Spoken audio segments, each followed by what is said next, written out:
Youth കഫേയിലേക്ക് സ്വാഗതം sister Ilene. Thank you അച്ഛാ. ഒത്തിരി സന്തോഷമുണ്ട് സിസ്റ്ററിനെ വീണ്ടും യൂത്ത് കഫേയിൽ അതിഥിയായി കിട്ടിയതിൽ. സിസ്റ്റർ ബിടെക്കിന് ശേഷമാണ് ഈ സന്യാസ ജീവിതത്തിലേക്ക് പ്രവേശിച്ചത്. 3 മാസമായിട്ടേ ഉള്ളൂ സിസ്റ്ററിൻ്റെ ഫസ്റ്റ് പ്രൊഫഷനൊക്കെ കഴിഞ്ഞിട്ട്. അപ്പോൾ ഒത്തിരി ഈ ഒരു തിരഞ്ഞെടുപ്പ് വളരെ ഗൗരവമുള്ളതായിരുന്നു. സിസ്റ്റർ ഒത്തിരി ആലോചിച്ചൊക്കെയാണ് ഈ ഒരു ദൈവവിളി അല്ലെങ്കിൽ ഈ ഒരു ജീവിതാന്തസ് തിരഞ്ഞെടുത്തത്.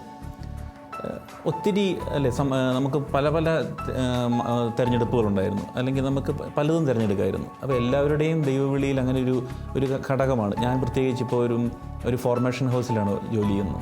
അപ്പം ഇതിലേക്ക് വരുന്ന കുട്ടികളെ ആദ്യത്തെ 3 വർഷങ്ങൾ, അച്ഛനാകാൻ വരുന്ന ആദ്യത്തെ 3 വർഷങ്ങളിലെ കുട്ടികളെ അവരുടെ ഫോർമേഷനുമായിട്ട് ബന്ധപ്പെട്ടാണ് ഞാൻ നിൽക്കുന്നത്. അപ്പം അവരുടെ ജീവിതത്തിലൊരു വലിയൊരു പ്രതിസന്ധിയാണ് ഈ തിരഞ്ഞെടുപ്പ്. ഇവരെ അവർക്ക് തന്നെ ഒരു കൺവിൻസ്, ചിലപ്പോൾ അവർ അത്ര ബോധ്യങ്ങളിൽ ഉറച്ചവരല്ലായിരിക്കും. പക്ഷേ നമുക്ക് വന്നതിന് ശേഷം ഭയങ്കര ആക്റ്റീവാകുന്ന കുറേ പേരെ കണ്ടിട്ടുണ്ട്. ചിലവർ അത്രയും ബോധ്യങ്ങളൊക്കെ നഷ്ടപ്പെട്ട് ആദ്യത്തെ വർഷം തന്നെ തിരിച്ചു പോകുന്നവരെ കണ്ടിട്ടുണ്ട്. അപ്പം ഈ തിരഞ്ഞെടുപ്പിന് വലിയൊരു പ്രാധാന്യമുണ്ട്. ഇപ്പോൾ സിസ്റ്ററിന് എന്ത് തോന്നുന്നു? ഈ സിസ്റ്ററൊക്കെ ആയി ഇപ്പോൾ ഈ പ്രൊഫഷനൊക്കെ കഴിഞ്ഞ് ഇപ്പം കമ്മ്യൂണിറ്റിയിലേക്കൊക്കെ വന്നു, ഇപ്പോൾ എന്താ സിസ്റ്ററിന് തോന്നുന്നത് ഈ ഒരു ജീവിതാന്തസ്ഥനെ കുറിച്ച്? അച്ഛൻ പറഞ്ഞ പോലെ തെരഞ്ഞെടുപ്പിൻ്റെ സമയം ഇപ്പോഴും ഒരു ക്രൈസിസിൻ്റെ സമയം തന്നെയാണ്. അപ്പോൾ ഞാൻ കോഴിക്കോട് ധ്യാനിക്കാൻ വന്നു. എന്ത് തിരഞ്ഞെടുക്കണം ജീവിതത്തിൽ, ഏത് ജീവിതാന്തത്തിലേക്ക് പ്രവേശിക്കണം തീരുമാനിക്കാൻ വേണ്ടി. അപ്പോൾ ധ്യാനം കഴിഞ്ഞിട്ട് ഞങ്ങളുടെ ഫോർമേഷൻ ഹൗസിൽ ഒരു 2 ആഴ്ചത്തോളം പ്രാർത്ഥിക്കാനായിട്ട് ചിലവഴിച്ചു. അപ്പോൾ ഞങ്ങളുടെ അവിടുത്തെ മിസ്ട്രസ് എനിക്കൊരു ബുക്ക് വായിക്കാൻ തന്നു, ദി ഇയർ ഓഫ് ഹാർട്ട് എന്ന് പറഞ്ഞ്. ഡൊളോറസ് ഹാർട്ട് ഹോളിവുഡ് ആക്ട്രസ് ആയിരുന്നു. അത് കഴിഞ്ഞിപ്പോൾ 50 വർഷമായി സിസ്റ്ററായിട്ട്. അപ്പോൾ 50ാമത്തെ വർഷം ഇറക്കിയ ബുക്ക്. അതിൽ പ്രിഫേസിൽ മധുരൊരു കാര്യം ഇങ്ങനെ പറയുന്നുണ്ട്, I left the world I knew in order to reenter it on a more profound ലെവലിന്.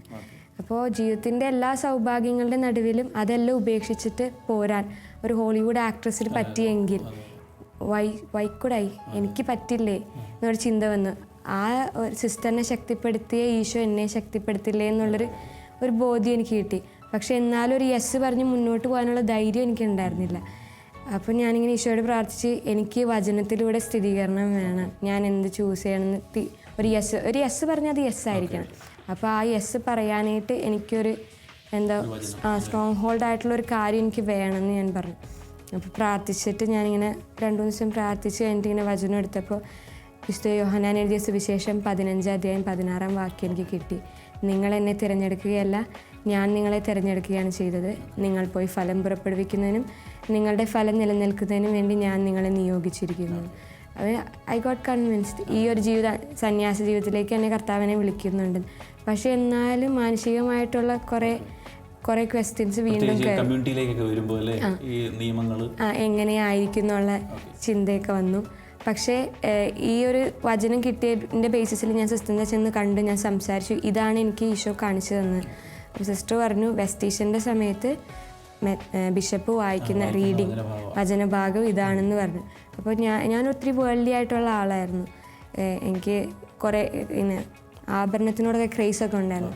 ഞാൻ മഠത്തിൽ വന്നപ്പോഴാണെങ്കിൽ എനിക്ക് സെക്കൻഡ് സ്റ്റഡും മൂക്കുത്തി എല്ലാം ഉണ്ടായിരുന്നു. അപ്പോൾ അതൊക്കെ ഉപേക്ഷിക്കുക എന്ന് പറഞ്ഞാൽ എന്നെ സംബന്ധിച്ചിടത്തോളം ഭയങ്കര ഒരു ബുദ്ധിമുട്ടുള്ള കാര്യം. പക്ഷേ ഈ ഒരു കാര്യം സിസ്റ്റർ പറഞ്ഞു കഴിഞ്ഞപ്പോഴേക്കും ആ വചനത്തിൻ്റെ ആ ഒരു ശക്തി എന്നിൽ നിറഞ്ഞ് ഇതൊന്നും എനിക്കൊന്നുമല്ല എന്നുള്ള രീതിയിൽ എനിക്ക് അതൊക്കെ ഉപേക്ഷിക്കാൻ പറ്റി.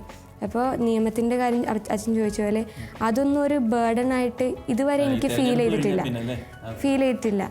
കാരണം ഒരു സമൂഹത്തിൻ്റെ നടത്തിപ്പിന് നിയമങ്ങൾ ആവശ്യമാണ്. ഇപ്പോൾ ഒരു രാജ്യത്തിനാണെങ്കിൽ സിവിൽ ലോസ് ഉണ്ട്.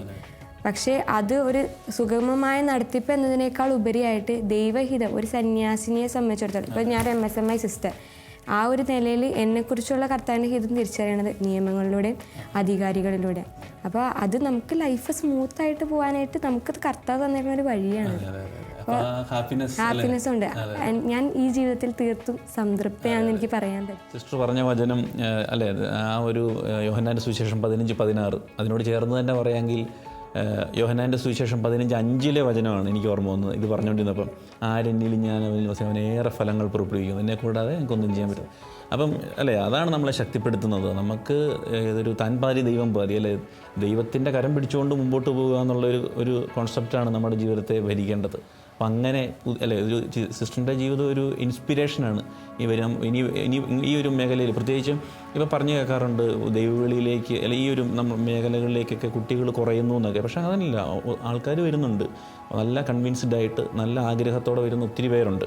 അപ്പം അവരെ ശക്തിപ്പെടുത്തട്ടെ, അവരെ കൂടുതൽ അല്ലെ ഈ വഴിയിലേക്ക് ഉറച്ച ചുവടുവയ്പ്പുകൾ നടത്താൻ അവരെ സിസ്റ്ററിൻ്റെ ജീവിതം ഒരു മാതൃകയായി മാറട്ടെ. യൂത്ത് കഫേയിലേക്ക് വന്നതിൽ ഒത്തിരി നന്ദി. Thank you.